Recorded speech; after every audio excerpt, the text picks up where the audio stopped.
Good evening, dear Mistress. I do hope I'm not bothering you, but now is usually the time you'd have your evening snack. And I took the liberty of preparing it for you ahead of time. It's the usual variety platter. You flatter me, my mistress. I wouldn't go as far to call myself a lifesaver, however.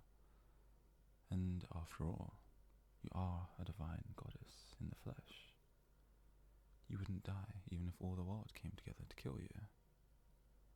Not even time will end you. Such is your great and infinite might. And, as always, I am humbled you allow me to bask in your presence. I am glad you enjoy them, Mistress. I'm always worried about if they'll taste any good, since I can't taste them myself, being a doll and all.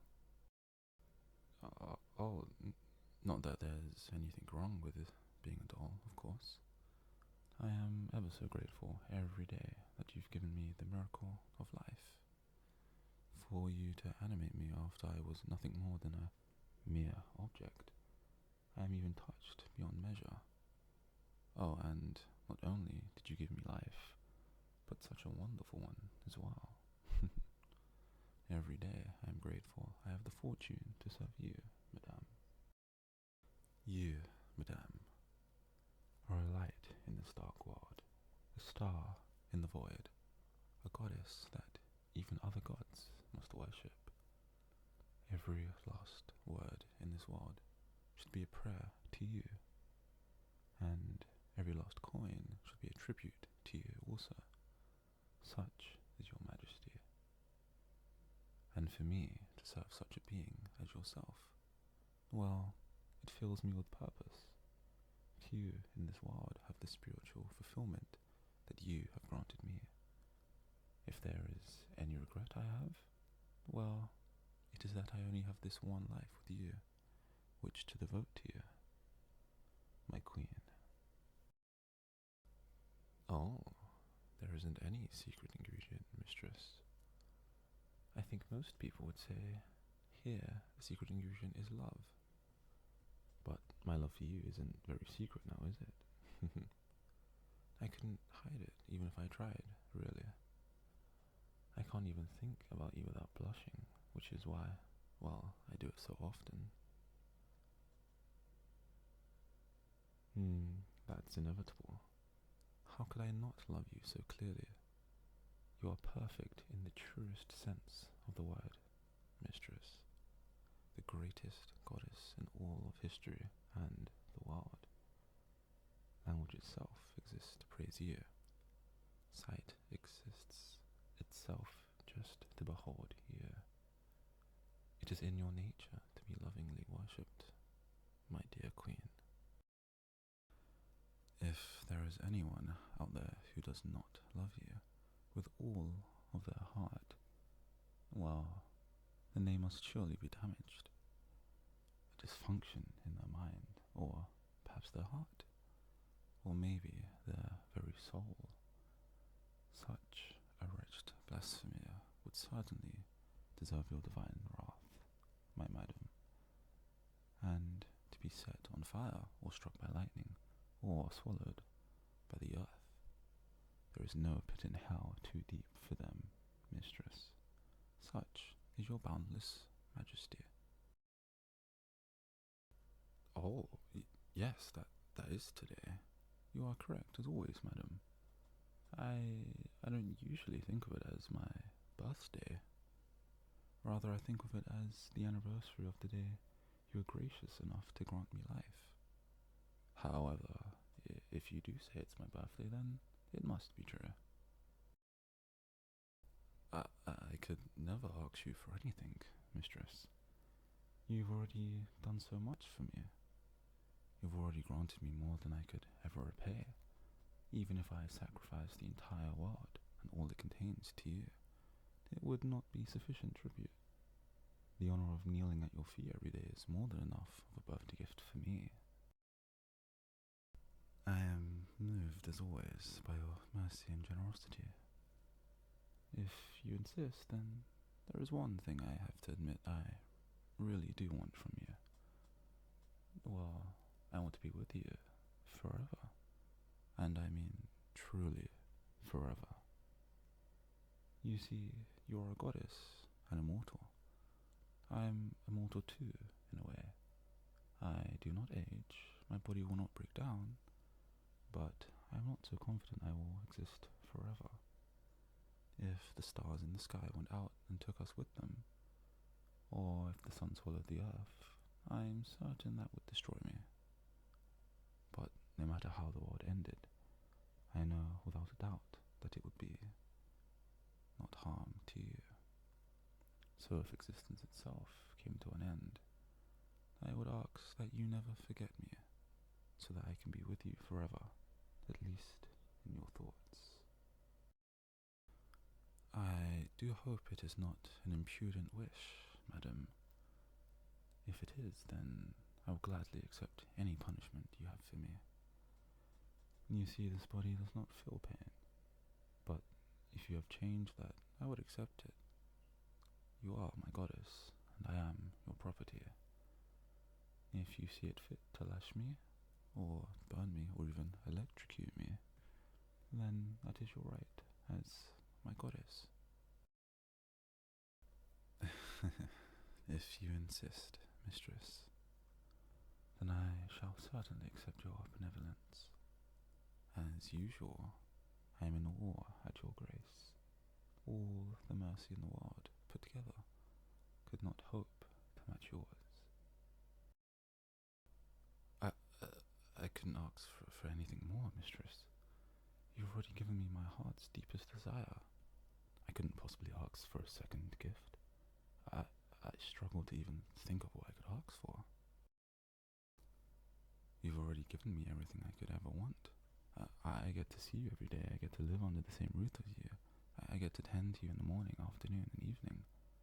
I get to hear you, see you. I get to make your bed, wash your clothes, to cook your breakfast, lunch, dinner. I'm even uniquely favoured amongst your servants. I hope it's not blasphemous for me to say, but our relationship is so personal, I think. Well, what more could I ever ask for, you know? Oh, you honour me with your concern, mistress. Truly I am unworthy of it, and receive it only by your grace. But I wouldn't say I get lonely. I don't need you to animate me any friends. I don't need friends. I only need you. To serve you and obey you is my highest pleasure in life, my fulfillment, my mantra. If I can just continue these days waiting on you, worshipping you, bowing at your feet, praising your peerless glory, then that would grant me satisfaction beyond measure, until the day the very world itself ends. Friends would only detract me from that, I think. They would just get in the way, I suppose. I have my goddess, you see, the crown jewel of the universe and all of existence. Friends are just petty distractions from what really matters. You. Besides, I think it would make me unhappy.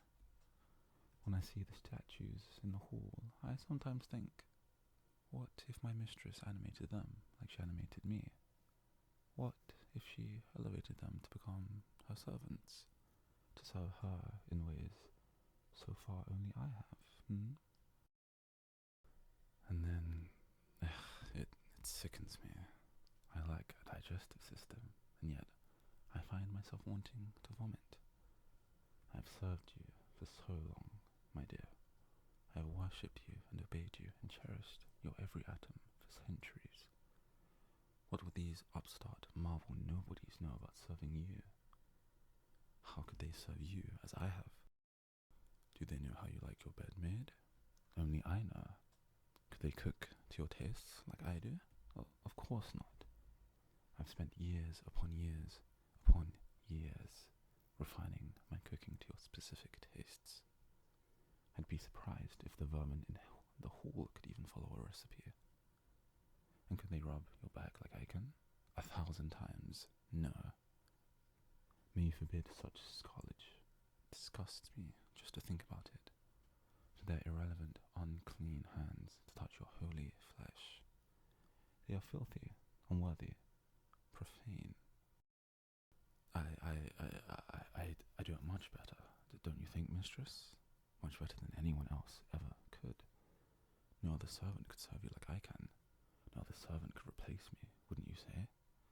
Have you ever owned a property as good as me, Mistress? You see, I strive every day to be our foremost servant. Wouldn't you say I've succeeded? Please, forgive me, Mistress.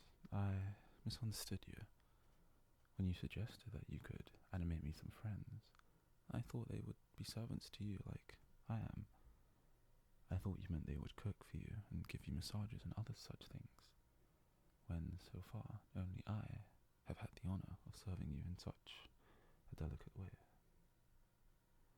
And then I thought they would only be my friends as a secondary goal of their existence.